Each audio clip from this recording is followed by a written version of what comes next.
21 ವರ್ಷಗಳವರೆಗೆ ತನ್ನೊಂದಿಗೆ ಸಂಸಾರ ನಡೆಸಿದ್ದ ಪತ್ನಿಯನ್ನು ಪಾಪಿ ಪತ್ನಿಯರುವ ಬರ್ಬರವಾಗಿ ಹತ್ಯೆ ಮಾಡಿರುವ ಘಟನೆ ವರುಣ ಪೊಲೀಸ್ ಠಾಣಾ ವ್ಯಾಪ್ತಿಯ ಚೆಟ್ಟನಹಳ್ಳಿ ಗ್ರಾಮದಲ್ಲಿ ನಡೆದಿದೆ. ಪತ್ನಿ 40 ವರ್ಷ ವಯಸ್ಸಿನ ಪುಟ್ಟಮ್ಮ ಅವರನ್ನು ರುಂಡಮುಂಡ ಕತ್ತರಿಸಿ ಭೀಕರವಾಗಿ ಹತ್ಯೆ ಮಾಡಲಾಗಿದೆ. ಚೆಟ್ಟನಹಳ್ಳಿಯ ದೇವರಾಜ್ ಎಂಬಾತ ಪತ್ನಿಯನ್ನು ಬರ್ಬರವಾಗಿ ಹತ್ಯೆ ಮಾಡಿರುವ ಆರೋಪಿಯಾಗಿದ್ದಾನೆ. ತನ್ನ ಮೊದಲ ಪತ್ನಿಯನ್ನು ಹತ್ಯೆ ಮಾಡಲು ಯತ್ನಿಸಿ ಜೈಲು ಶಿಕ್ಷೆ ಅನುಭವಿಸಿದ್ದ ದೇವರಾಜ್ ಆ ಬಳಿಕ ಎರಡನೇ ಮದುವೆಯಾದರೂ ತನ್ನ ಹಳೆಯ ಬುದ್ಧಿ ಬಿಟ್ಟಿರಲಿಲ್ಲ. ಪತ್ನಿಯ ಶೀಲದ ಮೇಲೆ ಶಂಕಿಸಿ ಸದಾ ಹಿಂಸೆ ನೀಡುತ್ತಿದ್ದ ಎನ್ನಲಾಗಿದೆ. ಕಳೆದ 1 ತಿಂಗಳಿನಿಂದ ದೇವರಾಜ್ ಪತ್ನಿಗೆ ನಿರಂತರವಾಗಿ ಕಿರುಕುಳ ನೀಡಿದ್ದು, ಸೋಮವಾರ ಕಾಲೇಜಿಗೆ ಹೋಗಿದ್ದಳು. ಈ ವೇಳೆ ಪತ್ನಿ ಜೊತೆ ಜಗಳ ತೆಗೆದಿದ್ದ.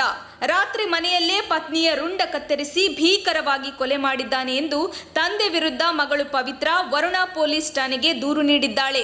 ಘಟನೆಯ ಬಳಿಕ ಆರೋಪಿ ದೇವರಾಜ್ ತಲೆಮರೆಸಿಕೊಂಡಿದ್ದು, ಆತನ ಪತ್ತೆಗಾಗಿ ಪೊಲೀಸರು ಬಲೆ ಬೀಸಿದ್ದಾರೆ. ತಕ್ಷಣ ಬೇಕಾಗಿದ್ದಾರೆ. ತುಮಕೂರಿನ ಹೆಸರಾಂತ ಕಂಪನಿಯಲ್ಲಿ ಗುತ್ತಿಗೆ ಕಾರ್ಮಿಕರಾಗಿ ಕೆಲಸ ಮಾಡಲು ಯುವಕರು ಬೇಕಾಗಿದ್ದಾರೆ. ಲೋಡಿಂಗ್ ಮತ್ತು ಅನ್ಲೋಡಿಂಗ್ ಕೆಲಸ ಮಾಡುವವರು ಬೇಕಾಗಿದ್ದಾರೆ. ವಿದ್ಯಾರ್ಹತೆ SSLC PUC. ನೇರ ಸಂದರ್ಶನ ಇರುತ್ತದೆ. ESI ಮತ್ತು PF ಸೌಲಭ್ಯ ಕೂಡ ಇರುತ್ತದೆ. ಆಸಕ್ತರು ಕೂಡಲೇ ಸಂಪರ್ಕಿಸಿ. ನವೀನ್ GL.